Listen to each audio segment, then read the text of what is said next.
Senator Bill DeSteph, Republican, Virginia Beach. Senator DeSteph, welcome. How you doing, sir? I'm doing great because this was Bob Dylan Day, and it put me in a great mood.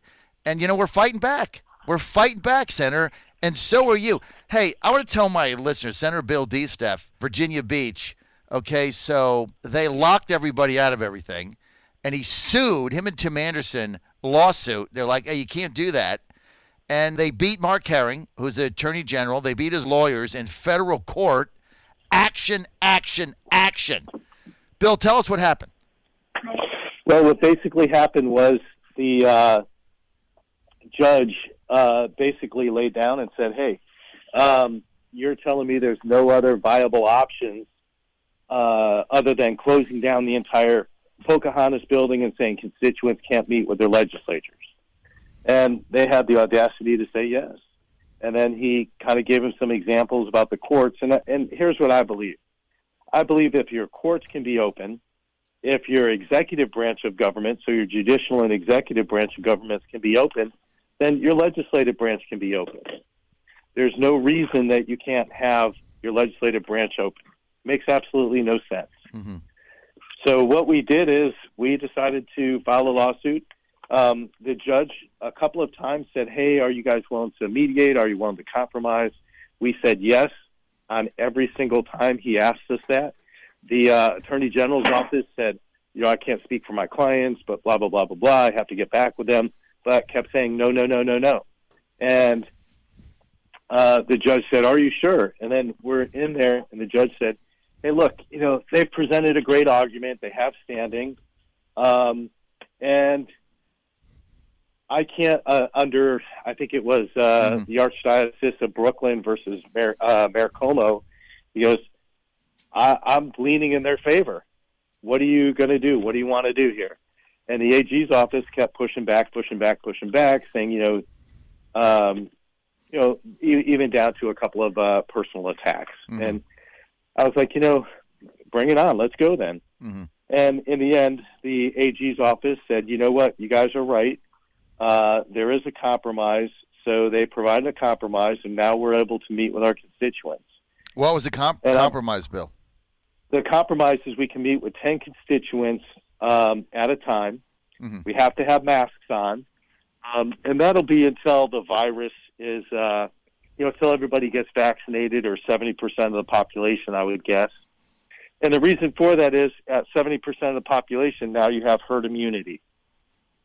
So what we're waiting for is the governor to do his job and roll out the vaccinations and do what we do when we exercise, which we do every single year, multiple times a year. We go and we figure out how to inoculate the population of Virginia in 5 days. And they've done it time and time again. You follow what's called Homeland Security Exercise Evaluation Program 5. Mm-hmm. We just did it in our health district in Virginia Beach and Norfolk, where they inoculated 100,000 people with the H1N1, the standard flu virus. Mm-hmm. They did 100,000 people in 2 days. Mm-hmm. So if we can do that, and the governor's proud to say, we're doing 14,000 people a day. At that pace, we'll do, it'll take us 1,214 days to inoculate the population of Virginia. Mm-hmm. I find that unacceptable. Clearly, our governor thinks that's a good number, but we can disagree all the time because we do. I think you do what we've trained to do, train the way you operate the way you train, and we follow the procedures when we do mass vaccination during the pandemic. Again, we just exercised this 2 months ago and did 100,000 vaccinations in Virginia Beach in 2 days, or in our health district, but Norfolk, Virginia Beach Health District. So all they have to do is follow the protocol that we go through and exercise and train on. Instead, our governor would rather pander to everybody and slow roll things, and until there's a wrongful death suit against him, I guess he'll do what's politically in his best interest. So Senator, wait for press conferences and all that. It's the governor's slow rollout, and I'm not a fan of Governor Tunnels. Is the governor's slow rollout because they don't have the number of vaccine vials? Is that there's a shortage of them, or is it just incompetence, or is Do it a we have combo? 17 million of them? It's both. But is there 17 million available to the Commonwealth of Virginia today? The answer is no. But if you look at how many they're doing today, I believe Moderna came out and said that, and there's 7 or 8 companies doing it right now. But Moderna's come out and said, hey, we can do about 1 million, 1.5 million vaccines a day. Look at them, look at Pfizer, look at everybody else.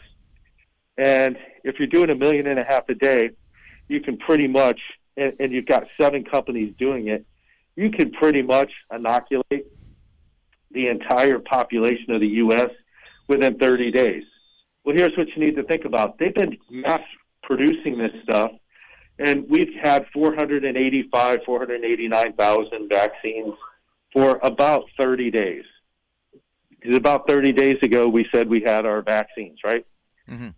So in the last 30 days, if you're doing roughly, 1 million plus a day, you've got 2 companies cranking at that. Then you've got a couple more companies standing up and doing that. Then you should have enough that you can now request more, right? Because we haven't requested more in the last 30 days. Or if we have, the governor's not providing that information out. Mm-hmm. And one of the main problems here is it's a stovepipe of information. It sits in the governor's office, and there's no leadership, and they're not putting the information out. Mm-hmm. So if you don't put the information out, the people don't know what you're doing or how you're doing it. You just say, oh, we'll have another press release here when we get Dr. Fauci or when we get a good photo op with somebody, and then we'll provide more information.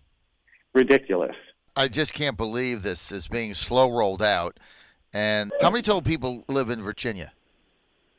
We've got 8.5 million people that live in Virginia today. Yeah, so if you're doing 1 million a day, it takes 8.5 days. You just did 100,000 in Virginia Beach in a weekend, not for the COVID vaccine, but for the regular flu virus. You did 100,000 a weekend. I mean, you guys have been doing this forever, but it's all bottlenecked with the governor.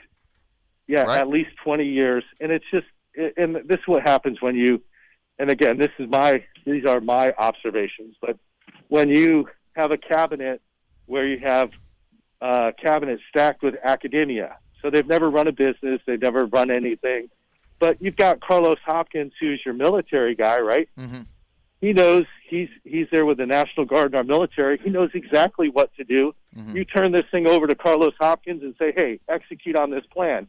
You turn it over to our EMS guys, our first responders, and say, hey, execute on the plan of how you've done the mass vaccinations for the last 20 years mm-hmm. for the Commonwealth, and you're done. You've mm-hmm. just solved your problem. Instead, our governor would rather pander to this group and that group and everybody else. It's ridiculous. John Fredericks Radio Network. We're with Senator Bill DeSteph. He's a Republican from Virginia Beach, Virginia. They start session on Wednesday. Look, I just had Joe Morrissey on, and we're trying to get these schools open here. You got the head of the teachers union. Yesterday, we had an article on it on the Virginia Star. Go to thevirginiastar.com, basically saying until every teacher's vaccinated, we're not going back in the classroom. I don't know how long that is going to take. Shouldn't teachers be a priority so we can get our kids back to school? Yeah, I think teachers are in 1B, if I'm not mistaken. But yes, they should be. So what's the holdup for that? I mean, they're part of the priority. What's the holdup now? Well, we're still on 1A in a lot of the health districts, and part of the reason of that is lack of information coming from the Secretary of Health to the health districts. And again, that comes from the governor's office. And, at the governor's office, they're pointing fingers over to the administration. The administration's pointing fingers back. Well, you're the governor. You're the leader. Step up and lead. Do your job. Hey, John, go ahead. I have to apologize. I've got to run. Yeah, go ahead, Bill. Thank you. Meeting that started. Thanks, Bill. But thank you for everything. You got it. All right, take care, brother. Bill DeSteph, thank you. And